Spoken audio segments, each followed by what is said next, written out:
Hello दोस्तों, welcome back to GS success point. आज हम लोग कुमार गौरव सर के सामान्य अध्ययन के बुक के बारे में अध्ययन करेंगे, जिसमें हमारा पहला टॉपिक है विश्व का भूगोल। विश्व का भूगोल के अंतर्गत हम लोग ब्रह्मांड, पृथ्वी की गतियाँ,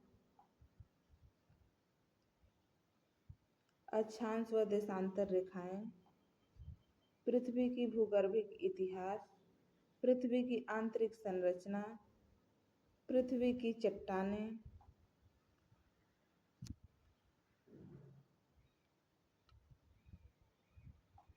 भूकंप व ज्वालामुखी, प्लेट विवर्तन के सिद्धांत, महाद्वीप, महासागर व महासागरीय नितल उच्चावच, महासागरीय जल में तापमान व लवणता, महासागरीय तरंग व धाराएं। इसके बाद है वायुमंडल, वायुमंडलीय दाब व पौने, वाताग्र, चक्रवात व प्रतिचक्रवात, विश्व के औद्योगिक प्रदेश, और सबसे लास्ट में विश्व के भूगोल में है सभी टॉपिक का मिलाकर अध्यायवार वस्तुनिष्ठ प्रश्न। तो चलिए टॉपिक वाइज अध्ययन करते हैं। सबसे पहला टॉपिक है आज का हमारा ब्रह्मांड। आज हम लोग ब्रह्मांड के बारे में अध्ययन करेंगे।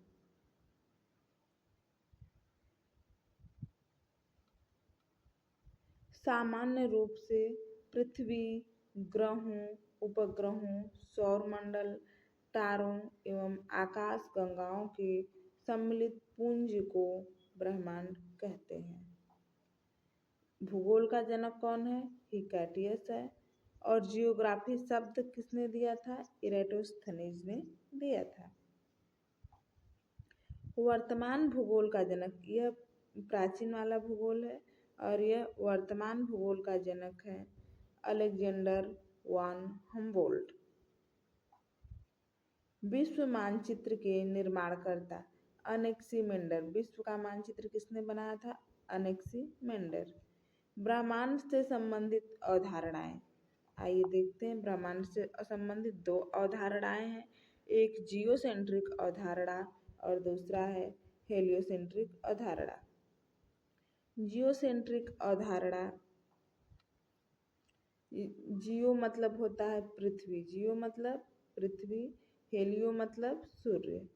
तो जियोसेंट्रिक, जिसके सेंटर में पृथ्वी हो उसे जियोसेंट्रिक कहते हैं, जिसके सेंटर में सूर्य हो उसे सूर्य केंद्रित अवधारणा कहते हैं। इस अवधारणा के तहत क्लॉडियस टॉलमी ने पृथ्वी को संपूर्ण ब्रह्मांड का केंद्र बिंदु बनाया। इनका कहना था कि यह संपूर्ण ब्रह्मांड है और इसका केंद्र बिंदु कौन है? अर्थ है। इसके बाद आता है हेलियोसेंट्रिक अवधारणा, सूर्य केंद्रित सिद्धांत। इस अवधारणा के तहत पोलैंड के निकोलस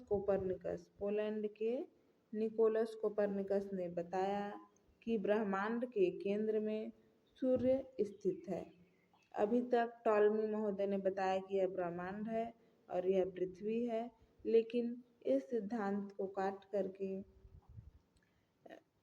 निकोलस कोपरनिकस ने बताया कि यह हमारा ब्रह्मांड है। तो इसका सेंटर कौन है? इसका सेंटर सूर्य है तथा पृथ्वी व अन्य ग्रह सूर्य के चारों ओर परिक्रमा करते हैं। अन्य ग्रह और पृथ्वी सूर्य के चारों ओर परिक्रमा करते हैं। नोट: निकोलस कोपरनिकस को आधुनिक खगोल शास्त्र का जनक माना जाता है। जो निकोलस कोपरनिकस है उन्हें आधुनिक खगोल शास्त्र का जनक माना जाता है। ब्रह्मांड की उत्पत्ति से संबंधित अन्य सिद्धांतों में बिग बैंग सिद्धांत जो जॉर्ज लामेत्रे साहब ने दिया था, और साम्यावस्था सिद्धांत जो थॉमस गोल्ड और हरमन बांडी ने दिया था। दोलन का सिद्धांत डॉक्टर एलन सैंडविच ने दिया था। अब हम लोग आकाशगंगा के बारे में देखते हैं। ब्रह्मांड का व्यास 10⁸ प्रकाश वर्ष है। ब्रह्मांड में लगभग 100 अरब आकाशगंगाओं में मंदाकिनी, जिसको गैलेक्सी कहते हैं। आकाशगंगा असंख्य तारों का एक विशाल पुंज है। प्रत्येक आकाशगंगा में लगभग 100 अरब तारे होते हैं।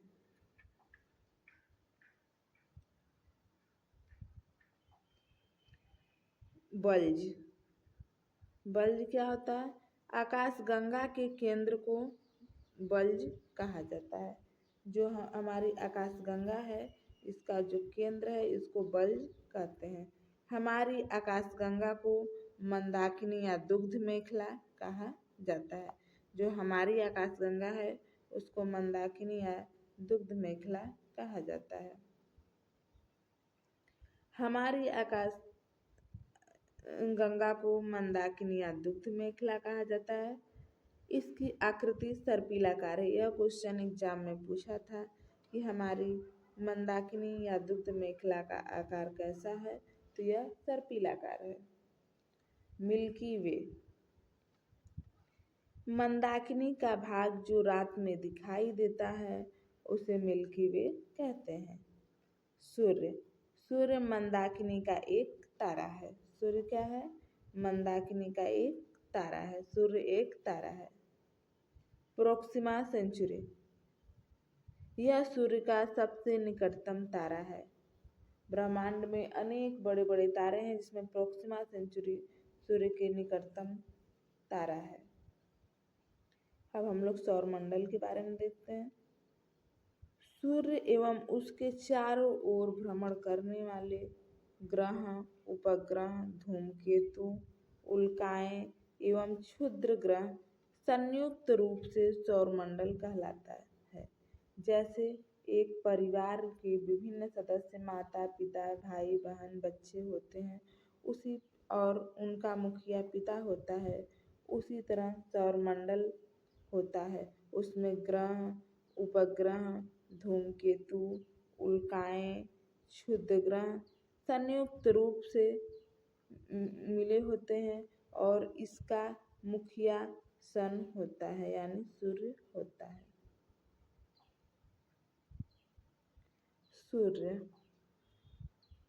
सूर्य के बारे में देखते हैं।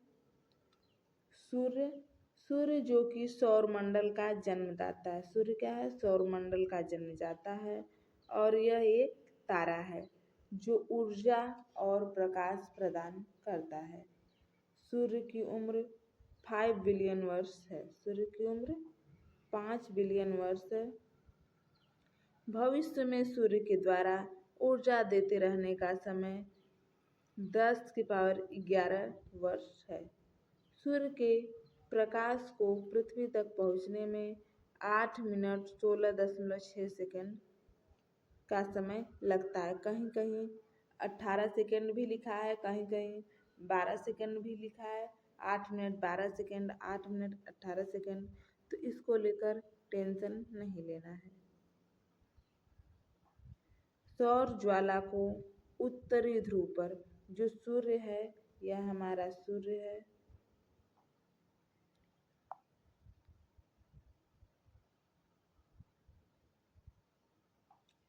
यह हमारा सूर्य है, और इससे जो ज्वालाएं निकलती हैं, इसको उत्तरी ध्रुव पर ऑरोरा बोरियालिस कहते हैं, और दक्षिणी ध्रुव पर ऑरोरा ऑस्ट्रेलिस कहते हैं।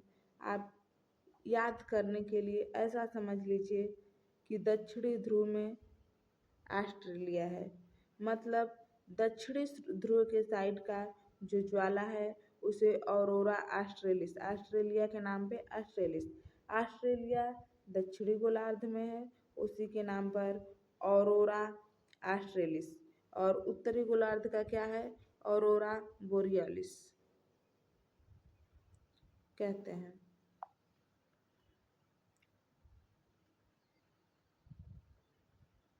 फिर से वहीं पेज आ गया है, आगे बढ़ते हैं।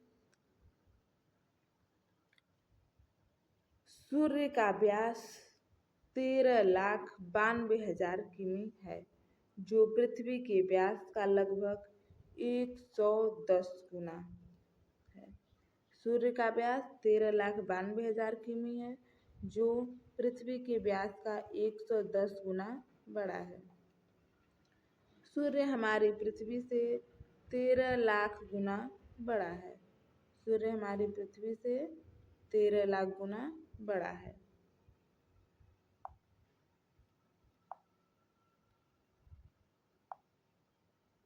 और पृथ्वी को सूर्यताप का लगभग 2 अरबवां भाग मिलता है। सूर्यताप का लगभग 2 अरबवां भाग ही पृथ्वी पर पहुंच पाता है। सौरमंडल निकाय के द्रव्यमान का 99.999% द्रव्यमान सूर्य में निहित है। पृथ्वी की आंतरिक संरचना।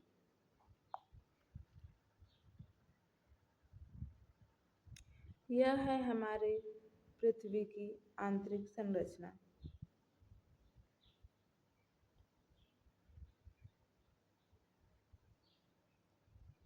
इसमें आप देख सकते हैं सूर्य किरीट, जिसको कोरोना कहते हैं, यह तापमंडल की सबसे ऊपरी परत है।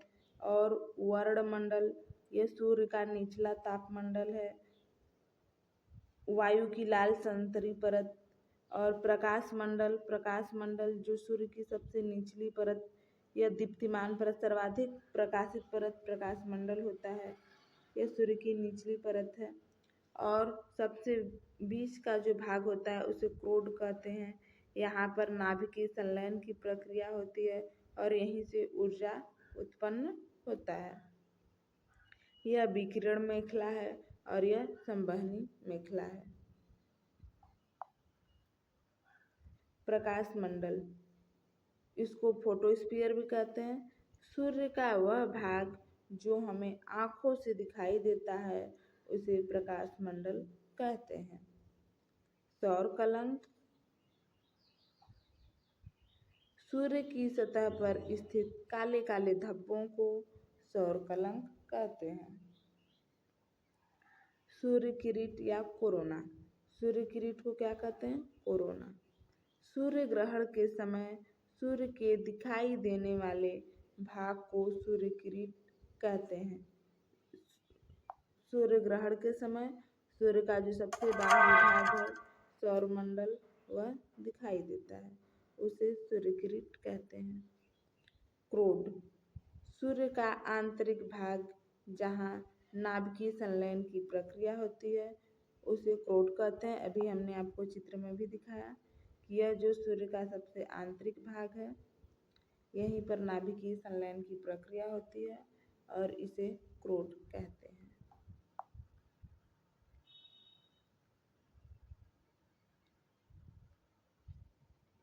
मध्य रात्रि का सूर्य किसे कहते हैं? एग्जाम में सवाल पूछा जाता है, मध्य रात्रि का सूर्य। सूर्य का उत्तरी ध्रुवीय वृत्त, यह हमारी पृथ्वी है और यह भूमध्य रेखा बीच से गुजरती है। इसके ऊपर वाले भाग को उत्तरी गोलार्ध, नीचे वाले भाग को दक्षिणी गोलार्ध कहते हैं। तो जो सूर्य का उत्तरी ध्रुवीय वृत्त में देर तक चमकना, यह मध्य रात्रि का सूर्य आर्कटिक क्षेत्र में दिखाई देता है। अभी हमने आपको बताया यह पृथ्वी है, यह भूमध्य रेखा, ऊपर साइड उत्तरी गोलार्ध, नीचे साइड दक्षिणी गोलार्ध, और यह आर्कटिक वृत्त है, यह अंटार्कटिक वृत्त है।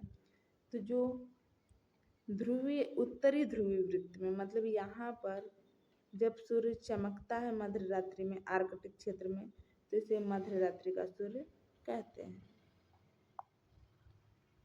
ग्रह, तारों की परिक्रमा करने वाले आकाशीय तारों की परिक्रमा करने वाले प्रकाश रहित आकाशीय पिंड को ग्रह कहते हैं। ग्रहों के पास स्वयं का प्रकाश नहीं होता है, यह तारों की परिक्रमा करते हैं और उन्हीं के प्रकाश से चमकते हैं। ये सूर्य से ही निकले हुए पिंड हैं तथा सूर्य की परिक्रमा करते हैं। सभी ग्रह की परिक्रमा पश्चिम से पूर्व दिशा में करते हैं, परंतु शुक्र व वरुण, जिसको यू भी कहते हैं, शुक्र व वरुण इसके अपवाद हैं, जो पूर्व से पश्चिम दिशा में परिक्रमा करते हैं। सभी ग्रह पश्चिम से पूर्व परिक्रमा करते हैं, लेकिन शुक्र और वरुण यानी यू और भी पूर्व से पश्चिम परिक्रमा करते हैं। सौरमंडल का सबसे बड़ा ग्रह बृहस्पति और सबसे छोटा ग्रह बुध है। आंतरिक ग्रह इनर प्लैनेट बुध, शुक्र, पृथ्वी एवं मंगल को आंतरिक ग्रह कहा जाता है। बाह्य ग्रह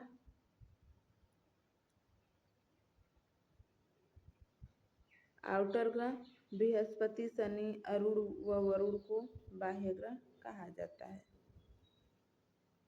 आपको स्ट्रक्चर के माध्यम से समझाते हैं हम। यह हमारा सूर्य है,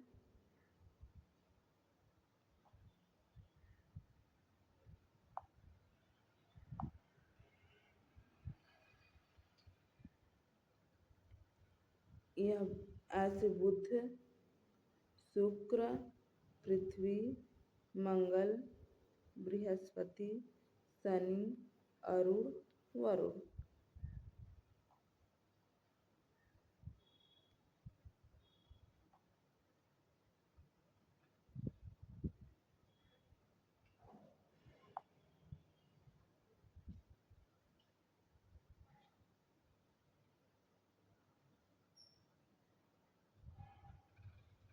यह हमारे सौरमंडल की स्थिति है।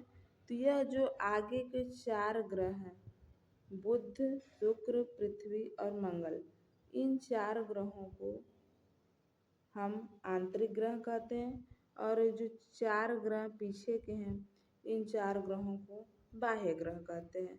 और इन्हीं के बीच में क्षुद्र ग्रहों की पट्टी पाई जाती है, मंगल और बृहस्पति ग्रहों के बीच में। हमें उम्मीद है आपको बेहतर समझ में आ रहा होगा। आकार के अनुसार ग्रहों का अवरोही क्रम देखें तो सबसे बड़ा ग्रह है बृहस्पति, उसके बाद है शनि, अरुण, वरुण, पृथ्वी, शुक्र, मंगल और सबसे छोटा ग्रह है बुध। सबसे बड़ा है बृहस्पति, सबसे छोटा है बुध। अगर सूर्य से दूरी के अनुसार ग्रहों का आरोही क्रम देखें तो अभी जैसा हमने चित्र के माध्यम से बताया आपको, वही है सूर्य से दूरी के अनुसार ग्रहों का आरोही क्रम। सबसे पहले बुध है, फिर शुक्र, पृथ्वी, मंगल, बृहस्पति, शनि, अरुण और वरुण। नोट: बुध, शुक्र, मंगल, बृहस्पति एवं शनि, इन 5 ग्रहों को नंगी आंखों से देखा जा सकता है और बाकी के जो ग्रह हैं वह अधिक दूरी होने के कारण हम नंगी आंखों से नहीं देख सकते हैं। आइए देखते हैं बुध के बारे में।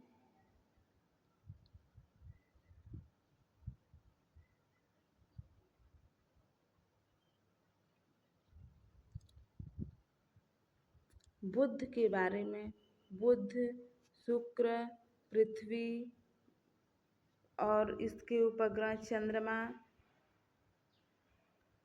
और चंद्रयान 1, चंद्रयान 2, चंद्रयान 3, मंगल, बृहस्पति, शनि, इसके उपग्रह अरुण, वरुण और लघु सौर मंडलीय पिंड प्लूटो, इन सब का हम अपने नेक्स्ट वीडियो में अध्ययन करेंगे।